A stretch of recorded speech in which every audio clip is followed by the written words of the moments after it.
What's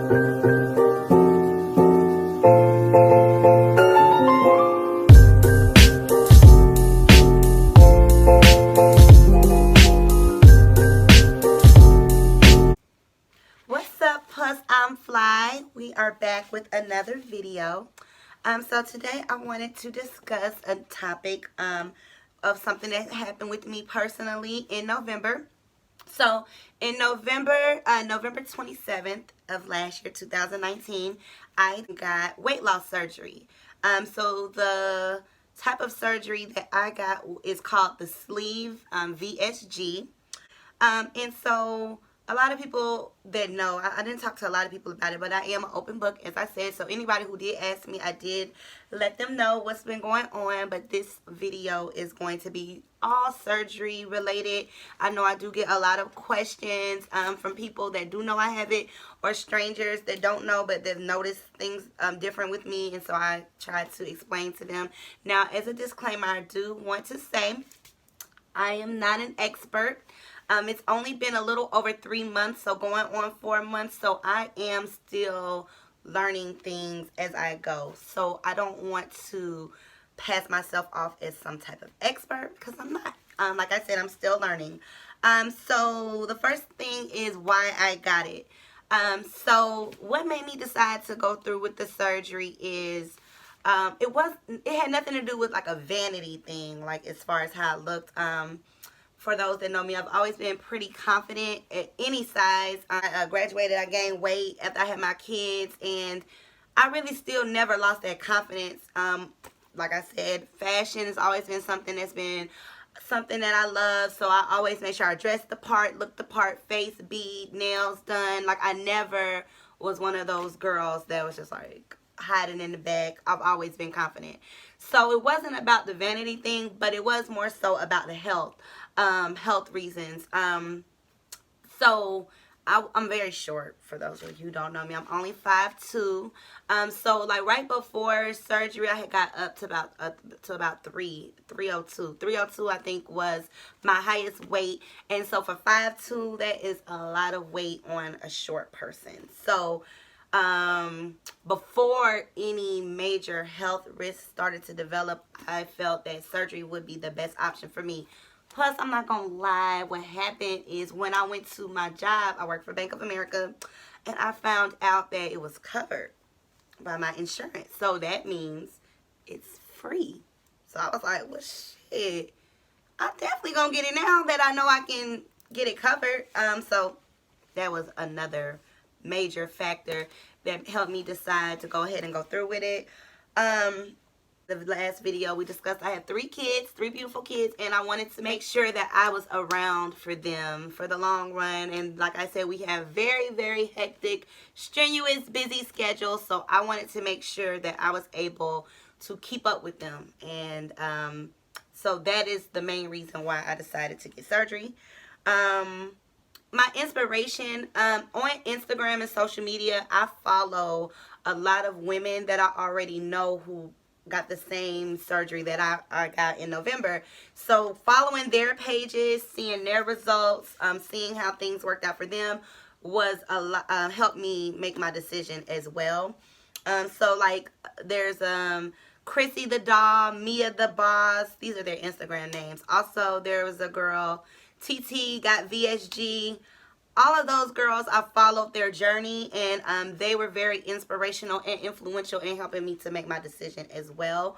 There is a girl named, her Instagram name is Vivacious VSG. I started following her, and she actually lives in the area. So I definitely connected with her and through social media, and she is the one who referred me to the surgeon that I went to. His name is Fritz John Pierre. He works in Wellstar Kennesaw in Atlanta, Georgia, or Kennesaw, Georgia. So he was my surgeon. He is phenomenal. So shout out to Vivacious VSG. Like I said, she referred me to him, and he's really, really good at what he does. He's a really cool dude, and we call him Dr. JP. I love him. So shout out to Dr. JP as well. But just to kind of go over the specifics, I'm looking down because I have a list so I can make sure I stay on topic and make sure I cover some questions that I was asked about my surgery, and keep it as quick and concise as possible. So pre-op. So in preparation for surgery, they give you a big binder, and in that binder there is a long, extensive checklist that you have to complete before you're even eligible for surgery. So you do have to do that. So it consists of seeing an exercise physiologist, seeing a nutritionist, seeing a psychiatrist to make sure you are not nuts. But no, just playing. No, really to make sure that you are mentally able to handle the changes that you have to withstand with the surgery. Also, you have to see a cardiologist, pulmonary. You have to get a lot of blood work. I mean, but this is with any surgery. With any surgery that you receive, you have to go through these type of pre-op checks to make sure that you're able to withstand the surgery, that you're healthy enough to be able to withstand surgery. So you do have to do that before you're even eligible for surgery. So that takes about 6 months. Every insurance, I'm covered with Anthem, Blue Cross Blue Shield. So every insurance company is different. They have different qualifications, but for them, it's 6 months. So another part of the pre-op, because I want to point this out because like I said, most of the things on the checklist were doable. The psychiatric evaluation, it was easy. The cardiologist, all of those are pretty routine checkups, so it was good. But I do want to point out, you have to get a GI, a upper GI ultrasound, where they just check your digestive system and they check your liver and just the inside lining of your stomach just to make sure everything's good. That was one of the worst parts of the entire process. The reason for that is because they give you this, you have to drink this solution, right? It's like thick, it's white, thick, and chalky. And you have to gulp it down. And when I say it's thick, I mean thick. Way thicker than milk, and I do not like milk. Way thicker than eggnog or boiled custard. Way thicker than that. It's thicker than mucus. It is just disgusting. It's white, thick, and chalky. And you have to down it. And it's like a cup this big. It's like somebody just literally bust a nut in your mouth and you are forced to swallow it. And like, I'm sorry. But you will notice about me, I'm very raw to the point, and so I apologize. That was a bit much. But serious. It's like swallowing a big cup of sperm. It's disgusting. It is disgusting. Disgusting. And there's nothing wrong with swallowing nut. Like, I want to be clear. But that's not something that you can do without being mentally prepared. You feel me? Like, I got to know that's what's going on. I got to be in the mood for that. You just can't, you know what I'm saying, spring it on me like that. Like, I got to be prepared. And I wasn't prepared. And that was just the worst part. Well, one of the worst parts. I'll get to the next one. But other than that, once you get past that, you're good to go. So you do all of the pre-op, and then it's surgery. So you have to get scheduled based on your surgeon's schedule. So since mine was towards the end of the year, November, they said the only thing they had was the 27th, which is the day before Thanksgiving, because a lot of people don't want to get surgery, weight loss surgery, where you're not going to be able to eat the day before Thanksgiving. But I was like, run it, because I'm ready to get this over with. Plus, I didn't want it to roll over to January. For my insurance purposes. I had already met my deductible, and I had already met my out-of-pocket costs, and I didn't want to roll over to January and prolong the situation. So I said it's the day before Thanksgiving, run it, which also Thanksgiving was also my husband's 35th birthday, so I did feel a little bad about that because I was in the hospital on his birthday, in his 35th, which is a milestone, so we didn't get to really celebrate, but it's okay because this was worth it, and I'll make it up to him. He was good. He was 100% supportive of the surgery the entire time, so that's important to have your husband and your family be supportive of the decision that you make. So you have to go through it with you, so shout out to him. He was very supportive, and he was cool with me missing his birthday. Like I said, I'll make it up to him, and I'll vlog about that when I do. So moving on, surgery day, you just check in. He had to work, so I had my mom with me, which is good because no matter how grown you are, it's good to have your mama with you. Period. Like even when I had my babies, I had her with me. I always get so scared when they roll you back, like when they roll you back and you gotta say bye. Like I always start crying like a big baby. Like I'm so scared. Surgery, for any kind of surgery, is so scary. So I was happy to have my mom with me. She was very supportive. We prayed. She made me feel a lot better. But surgery was a breeze. It was more, I was really apprehensive, but it really wasn't that bad. The pain was minimal. Like I said, I had 2 C-sections, so I was thinking it was going to feel something like that. But it wasn't. It was done laparoscopically, which means they just took a laser. He put 5 small incisions in my abdomen, and it was good to go. One day, you only had to stay one day, and you check out the next day. So I was discharged on Thanksgiving and went home on Thanksgiving when everybody was eating good. I was eating sugar-free Jell-O. Womp womp. So that was kind of a bummer, but it was, like I said, it's all good. It was important for me to do it, so that was a sacrifice that I had to make, and I did. So 3 days prior to surgery, you have to go on a liquid diet, which that was the other worst part. Other than the sperm you swallow, the surgery, the pre-op diet where it's just liquid, that was very hard and very stressful and ghetto. I had to drink water, Gatorade, Powerade, Zero, sugar-free Jell-O, sugar-free popsicles, chicken broth, beef broth, protein shakes. That's pretty much your diet for the 3 days before surgery. And then after surgery, you have to stay on that same diet for another 2 weeks. It was hard. It was terrible. It was the worst. So that's the second worst part. So you do that for 2 weeks, and then you just slowly introduce foods, and it's all on the checklist. They show you what you can eat at which stage. So that's pretty much that. I follow a lot of pages that have diets and the menus and recipes for different ways to get creative with your new diet, because you cannot eat a lot. So the sleeve, for those of you that don't know, they cut your stomach, like 80% of your stomach. So it goes from being like a cantaloupe to a banana.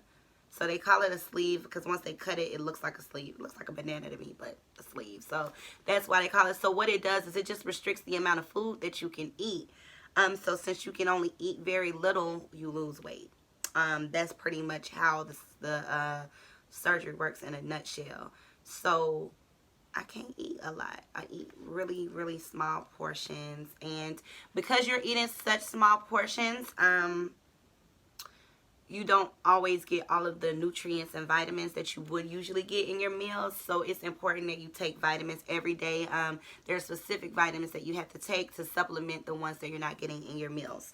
So it's important to do that. Protein, you have a specific amount of protein you have to take a day, and water and liquid. So you just follow the rules and you're good to go. The other downfall that a lot of people said they had after surgery was severe gas pains. They said it was really severe, like trap gas, the type that feels like a heart attack, like you're about to die, those kind of gas pains. Fortunately, I didn't have that, so thank God, because I don't think I would have been able to handle that. But I did not get that, so that's not something I experienced. Like I said, everybody's experience will be different. This is just, I'm just kind of giving you guys my experience and what I went through. So no gas pain, very minimal pain for me, period. There was a little uncomfortable around the incisions, but the pain was pretty much okay, easy for me to deal with. You're supposed to stay out of work for about 2 weeks, and then you can return to work. Oh, I did 2 months, almost 3. I need time off. Y'all always trying to make somebody go back to work. I need to recover.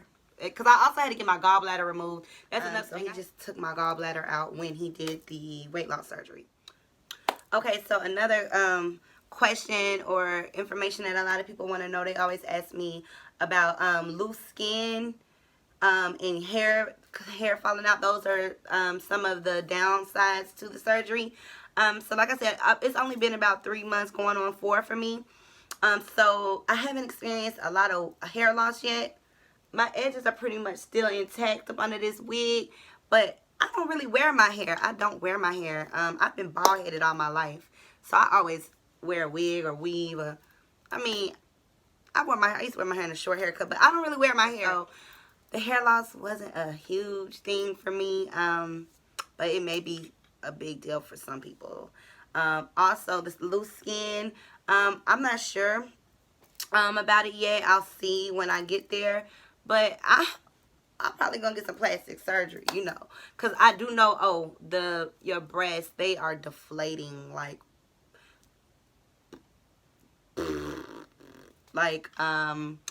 you know, when you had to wait on you, they plump, they sit up like balloons. Now it's like somebody took a pin and they just deflated. So it's imperative that you wear a push-up bra, my girl, to keep them things sitting, because they did fall. I mean, they fall anyway after you have kids, but after the weight loss, they fall even more. They have push-up bras, so I'm not really concerned, like I said, and I am not opposed. My eyelash, I'm sorry, y'all. But yeah, I'm not opposed to plastic surgery at all. If I can get my coins right, or I might hit that DR, but we'll see. Because what I wanted to do, I wanted to complete the surgery after a year, see how I'm looking, see what's going on, and make a decision. But I want it to be known I am not opposed to plastic surgery. So your girl might be in the DR getting snatched. You feel me? We'll see. We'll see how it works out. So those are some of the downfalls, though, that I know a lot of people ask and are concerned about. But though you can't have alcohol for the first year. I know a lot of people break that rule, but not me. I've been really following the rule, but I'm not a big drinker anyway. I was a social drinker, so when I was out for a birthday, my birthday, or someone's birthday, that's usually the only time I would drink. So if I'm not out, I don't drink, and I don't go out much. So that wasn't a deal breaker for me like it is for a lot of people. Even with this year, because I got the surgery in November, my birthday was in January. I didn't drink. All my friends took a shot for me, and I sipped on my cranberry juice. I went to Mardi Gras in February. I didn't drink. I really didn't. I just drank my cranberry juice and just chilled. So that wasn't a big deal for me, but I know it is a lot of difficult for a lot of people. Soda. They don't want you to have soda for the rest of your life. So that's done. No soda, which I thought would be very hard because I love soda. But I've been doing good. I haven't had any soda. Because what I realized is those small cravings or sacrifices that you have to make they pale in comparison to the quality of life that you receive from losing the weight. So I'm okay with that. But yeah, those are things that a lot of people ask me about. Like as of now, right this moment, I am about 3 months, a little close to 4 months post-op. And so so initially, like I said, the highest was about 302. You do have to lose weight prior to surgery as a part of one of the qualifications. So right before surgery, I was down to like 292. And currently today, I am 243. So that is about, you know, what? Fuck it. You can do the math. So it's a slow and steady process, but when people see me, they say they can see the loss. I don't really see it, but I definitely feel it. I feel really good. I have immense energy. My energy level is through the roof. So the biggest takeaway I can say that right now, I do not have any regrets. I am so glad I did it because it's the energy level for me. For me, it's the energy level. I feel so full of life, and I used to be so tired and just feeling drained, and I really didn't realize that a lot of that was in association with the weight that I gained. I just know I was feeling tired and just not really want to do nothing, and you would just be surprised how much you know, losing just over 50-60 pounds how much a change that will make for the quality of life. And I may get smaller. I honestly don't want to get too small because I'm not trying to look sick. Like, I do not want that sick look. Like, that's one of the biggest fears. Like, I do not want my face to start sinking in, and then people see me and be like, "Ooh, y'all see Nia? She looks sick. Shawty looks sick." Like, I do not want that sick look. Really, I'm good with the 60 pound loss now, but like I said, it was really more so the energy for me. I feel great. My sex life was amazing already, but it's even more, my energy is through the roof. Like, really. attitude is better. I'm more happy, more positive, and you just don't realize. I didn't even realize I wasn't as happy or as positive before, but yeah, everything has changed. So to sum it up right now, the best thing about it for me is the energy level. The quality of life has increased. I'm just more happy, excited to try new things. My fashion, the fashion options have, it's more broad now. So yeah, I will definitely keep you guys posted as I go along my journey. If you have any questions, concerns in reference to the surgery, I will do my best to answer them or find the answer for you. If you have any personal questions for me, you can always email me. My email will be below, +imfly@gmail.com. You can hit me on Instagram. You know where to find me, social media. And if you have any questions, just put them in my email and I will address them on the next vlog. So thank you so much for tuning in.